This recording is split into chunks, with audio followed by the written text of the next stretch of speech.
The schism, the breaking point, indeed the moment of splittition, where Oakwood diverged from our universe, was in 1945, at the moment of the birth of a young man with a fist for a foot.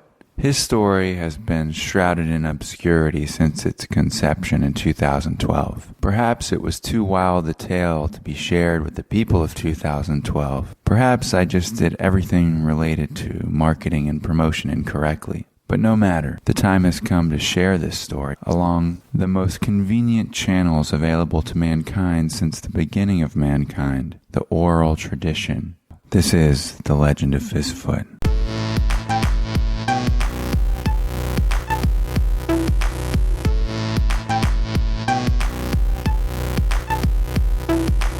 Part 1. A Naughty Boy.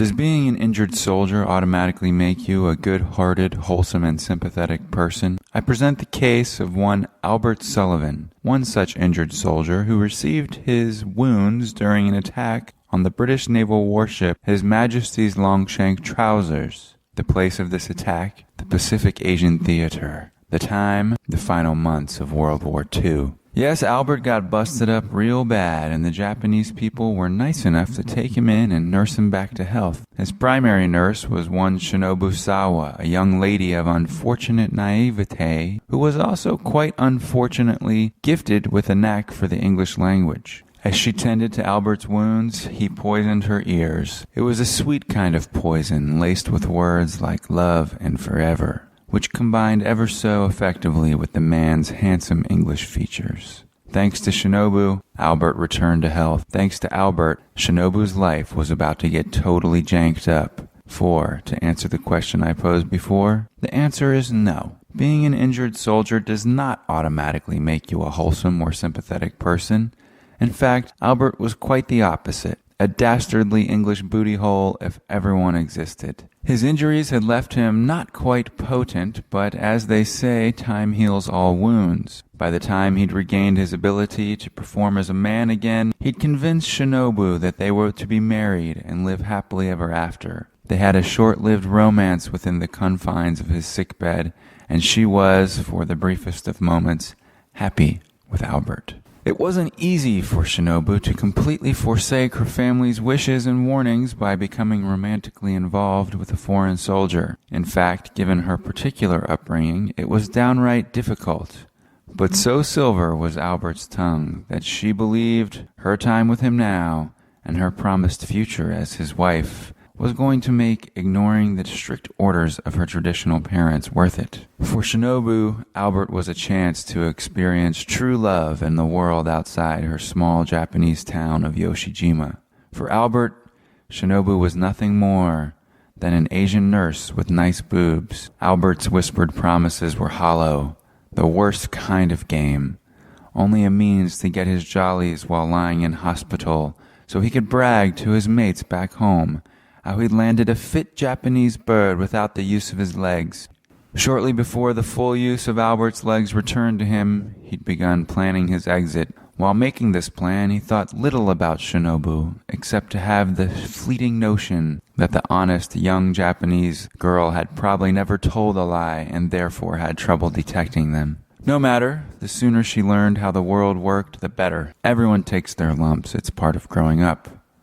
Still, Albert perhaps had more of a conscience than he suspected, for when he finally abandoned her, he did so in the rushed manner of someone hastily fleeing the proximity of the biscuit jar after having swiped one. In this awkward, despicable moment, Shinobu understood what was happening but not why, and this confoundment stalled her tears. Instead, she sat silently and watched his thin fingers as they rapidly buttoned his brown navy uniform and placed his hat on the head of his thick, full hair that she'd come to love. Despair blossomed in the pit of her stomach, painful and overwhelming, as he stood from the bed, picked up his bags, and without even looking at her a final time, left the room and her life. Now Shinobu's tears came. He hadn't even looked at her. He hadn't even said goodbye. She collapsed, sobbing in misery and confusion, unable to comprehend the depths of selfishness possible in a man such as Albert. She directed the blame for his leaving onto herself and descended into a hell of her own making. In the corner of her eye, she saw Albert's forgotten military ID tags on the nightstand and clutched them tightly, for even if Albert had cruelly ghosted her, she loved him regardless. The magnitude of her heartbreak at this moment intuitively confirmed what she feared most.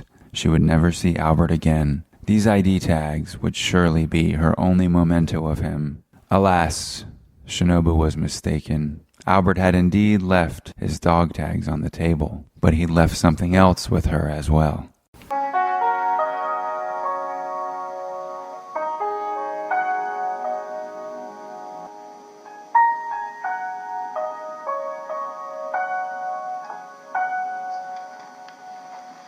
Part 2. Pan. To understand a man like Tadashi Sawa is not easy. To understand the wisdom in staying clear of his wrath is very easy. Tadashi, father of Shinobu, was a well-respected and traditional man, an honorable member of the community, with a tongue known to cut deeper than the blade of a samurai. His notorious temper was well known throughout Yoshijima. Still, there was a secret about the Sawa clan that was not known to Yoshijima. For all those who'd ever seen the fury of Tadashi Sawa, there are likely none who'd seen that of his wife Mami Sawa and lived to tell the tale. She was equally as conventional, and though not as prone to outburst, she possessed an icy heart and silent indifference in matters which displeased her. When it comes to our story, it's enough to say that Shinobu Sawa endured the full force of her parents' legendary anger when they learned of her pregnancy by Albert. Tadashi threw Shinobu out of the house without hesitation. Shinobu begged him, "Father, please don't." But his response came back, "No, I'm not your father anymore." And so Shinobu's life quickly went from bad to worse. Once a nurse in training, daughter of a well-known and beloved family, now a homeless woman, about to be a homeless single mom. In those days, the Japanese had a word for women who cavorted with foreign soldiers, and that word was pan. It was a term Shinobu heard every day, directed at her by those who knew her and those who did not know her. She was unsightly in every sense of the word and endured a meager existence with her friend Amiko begging for rice on the street. On the morning of August 5th, 1945, Shinobu received a double dose of undue persecution from a guy who was having a very bad day and needed someone to take out his frustration on. He jeered at her, shouting pan, and chastising her for being an eyesore on the community. He yelled at her so angrily and threatened physical violence so convincingly that Shinobu fled into a nearby field, where she stood looking down into a stream at her own reflection. What had she become? A pregnant pan thanks to Albert Sullivan. She'd nursed the man back to health, fallen in love with him only to have the foundation of her life razed to the ground as a result of his empty promises and her innocent vulnerability. Any other woman may very well have wished she'd never met Albert. Any other woman could very well have pronounced it better if Albert had died out at sea instead of coming to her hospital. But Shinobu was too kind-hearted a person to wish something like that on anyone. She felt familiar pangs of hunger as she stared across the Ota River into the distant city of Hiroshima, praying that she might find some redemption and escape this unbearable purgatory.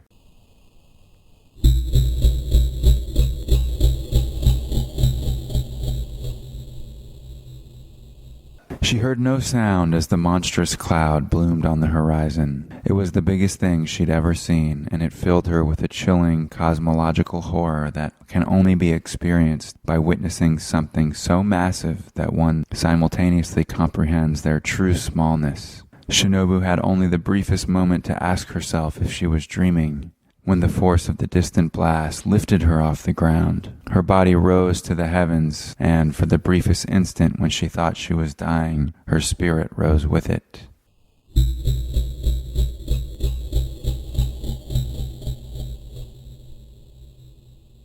Shinobu didn't die, though.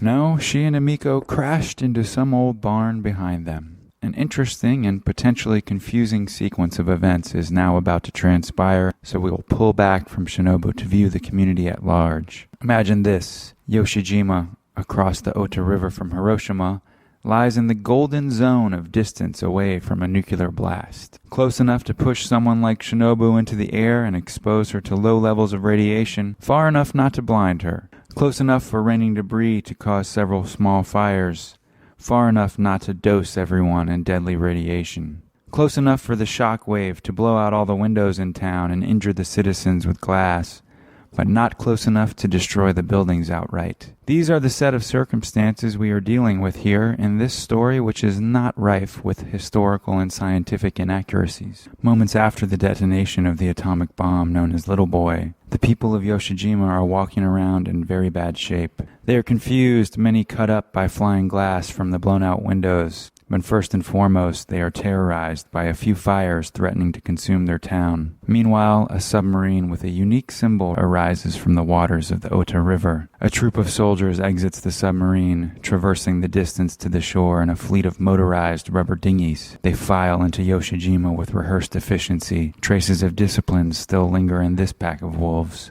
Their leader, one Commander Nussbaum, immediately locates the mayor of Yoshijima, a man named Goda. In perfect Japanese with a heavy German accent, Nussbaum offers to extinguish the fires and give medical aid to the people of Yoshijima in exchange for 3 million yen. Goda is confused and desperate and readily agrees to the deal. Commander Nussbaum's men do as promised, tending to the wounds of the Yoshijimans and extinguishing the fires, even though some of them are pitiless jerks about it. Hours later, when the deed is done, Commander Nussbaum demands payment from Goda, who admits they do not have 3 million yen. Commander Nussbaum is none too pleased. He yells at Goda for making promises he can't keep and tells his men to relight the buildings and restore the fires to the town. Goda begs him to show mercy, and then Nussbaum notices Shinobu and Amiko watching them from afar. He tells Goda he will accept the girls as payment instead, to which Goda also readily agrees. It's easy to be rid of these disgraceful women. And thus, Shinobu, Amiko, and a few other Panpans are taken from their home of Yoshijima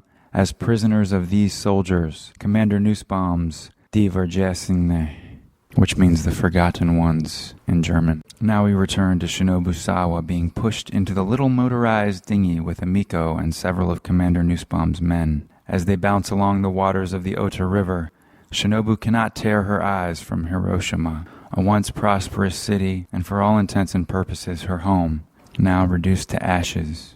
Though she could not grasp the thoughts floating through her mind, her sinking intuition was again correct. It was her final vision of her native land. A pity it was of such destruction. Perhaps it was better for Shinobu to be in this condition, disassociated as she was, for her physical placement in the bouncing boat surrounded by carnivorously leering soldiers who joked in anticipation was equally as horrifying a scenario. One of the soldiers in particular, a one Fritz Petersen, did not share the jovial, victorious attitude of the other men, ogling and comparing the women they'd just abducted. No, Fritz Petersen's unmoving gaze was firmly locked on Shinobu.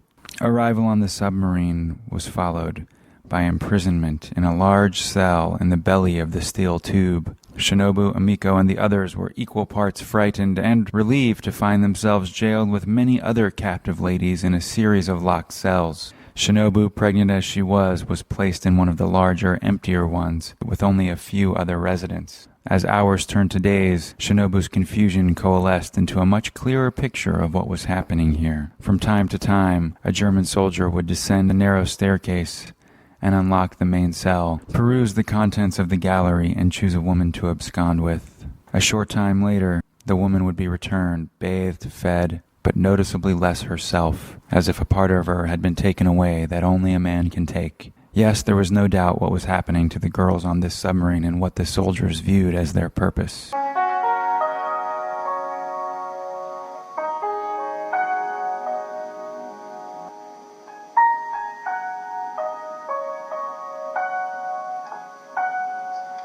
During this time, Shinobu's pregnancy shielded her from the desires of the men, and she was thankful for that. All the while, Fritz Petersen would return from time to time to resume staring at Shinobu.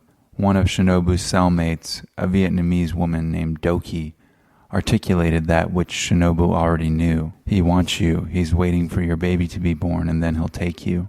Despite her alarming words at this moment, Doki proved a great friend to Shinobu, caring for her as best she could in their confinement and sharing her own story. Doki had been taken from Vietnam several months ago. She felt she would never see her home again, where she confessed to having only the single dream of beginning her own family.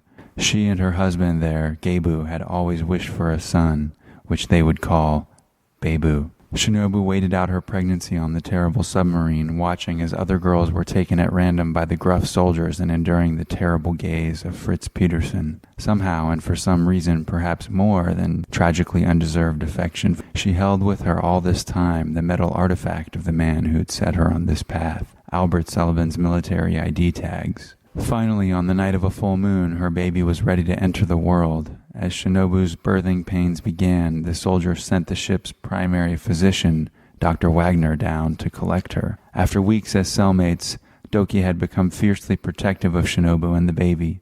She fought the men as they entered the cell as best she could, forbidding any harm to befall Shinobu.